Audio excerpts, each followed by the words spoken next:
Hello दोस्तों, स्वागत है आपका मेरे चैनल टॉक एंड में।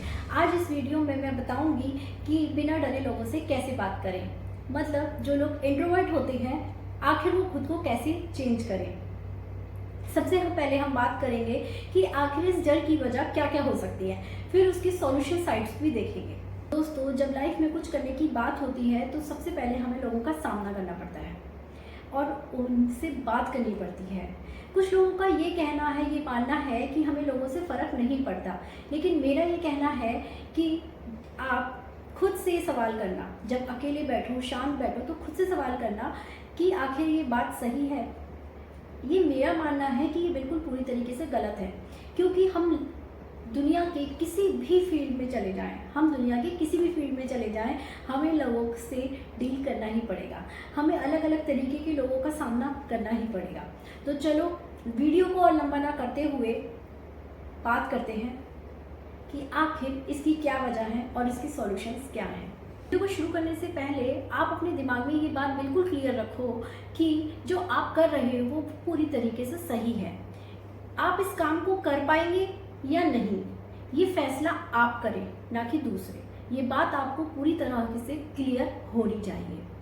दोस्तों, अगर मैं अपनी बात करूं तो जब मैं टीनेज में थी, अपनी नानी के घर जाती थी, तो सारे कजिन्स यही बोलते थे कि ये तो कुछ बोलती ही नहीं है, चुपचाप बैठी रहती है, ये कब बोलना सीखेगी, ये कितनी इंट्रोवर्ट है।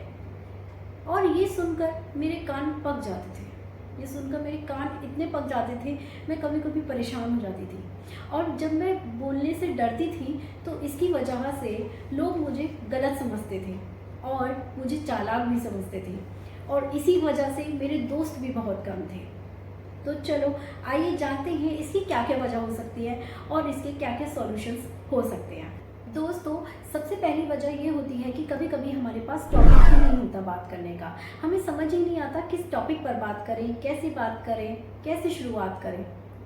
जब हम ज़्यादा वक्त अकेले रहते हैं ना, तो हम डरे हुए रहते हैं और अपनी कम्युनिकेशन स्किल्स को पूरी तरीके से खो देते हैं, और हमें फिर समझ ही नहीं आता क्या बात करें, आखिर किस टॉपिक पर बात करें। तो इसके लिए सबसे पहले आप लोगों से मिलना जुलना शुरू कर दो और पार्टीज़ में जाना शुरू कर दो। और इसका शुरुआत में सबसे बेहतर तरीका ये है कि अगर आपके घर के पास में कोई पार्क बना हुआ है तो उस पार्क में आप जाना डेली शुरू कर दो, और वहाँ जो सीट्स बनी होती हैं उन पे जाकर आप बैठो।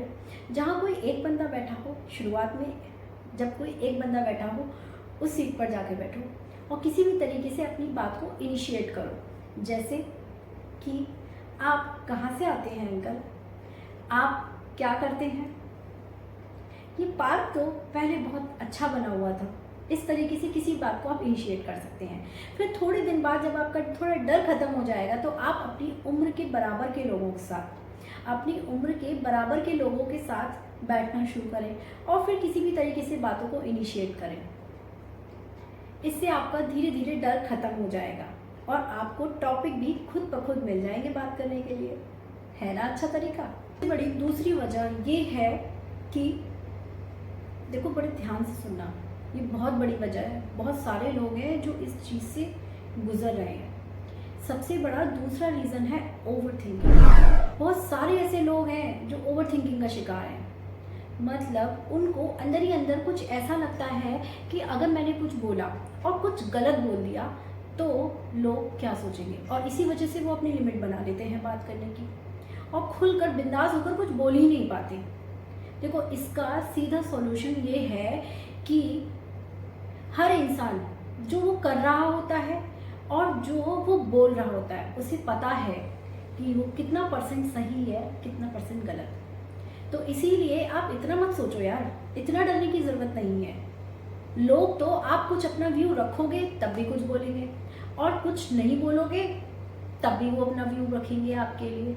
तो इसीलिए आपको इतना डरने की ज़रूरत नहीं है और बिंदास होकर। दोस्तों, एक बात हमेशा याद रखना, जो इंसान सही होता है, जो इंसान सच बोलता है, उसको इतना सोचने की ज़रूरत नहीं होती है। तो think but stop over thinking. तीसरी वजह होती है लैक ऑफ कॉन्फिडेंस।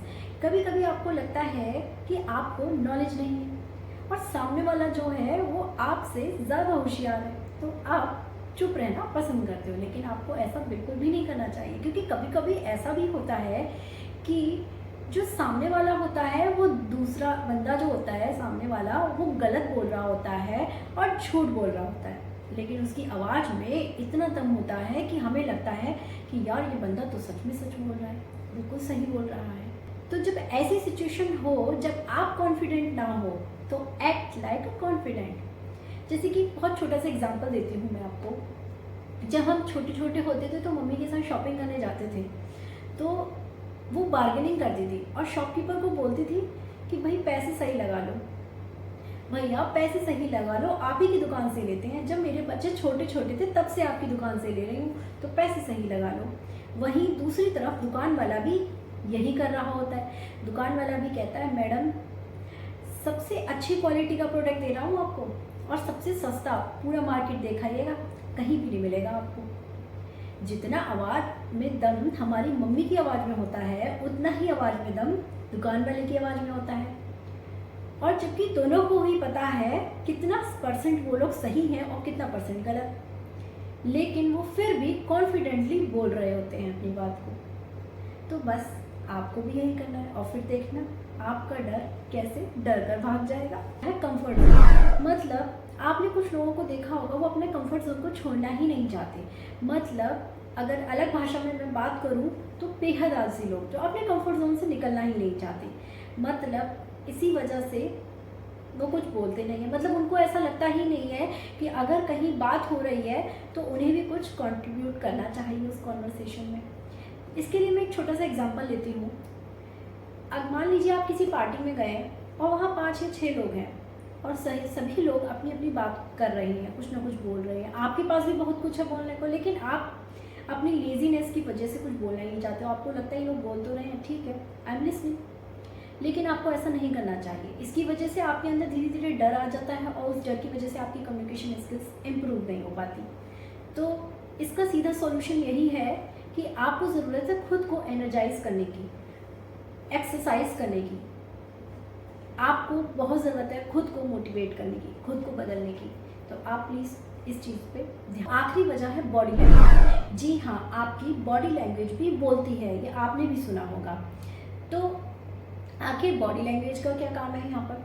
देखो, जब हमारी बॉडी लैंग्वेज कब खराब होती है? हमारी बॉडी लैंग्वेज जब खराब होती है जब हमारे अंदर डर होता है बोलने का।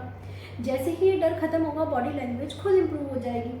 तो आपको इस चीज़ पर भी ध्यान देना है कि आपको कैसे बैठना है, कैसे बोलना है और कैसे चलना है। आपने कुछ लोगों को देखा होगा, वो बैठते हैं तो कंधे झुकाकर, चलते हैं तो कंधे झुकाकर, इवन वो स्ट्रेट तो बैठ ही नहीं सकते।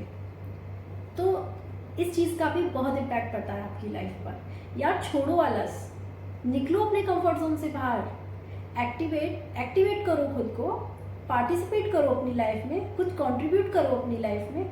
दूसरों की में नहीं तो अपनी लाइफ में तो कुछ कंट्रीब्यूट करो। कुछ करना है तो आपको बदलना पड़ेगा, खुद को आलस को छोड़ना पड़ेगा।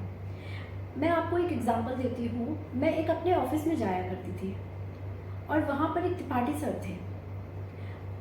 उनकी पर्सनैलिटी इतनी बेहतरीन थी कि अगर मैं लेजी होकर भी चल रही होती थी ना, उनको देखकर मैं स्ट्रेट हो जाती थी।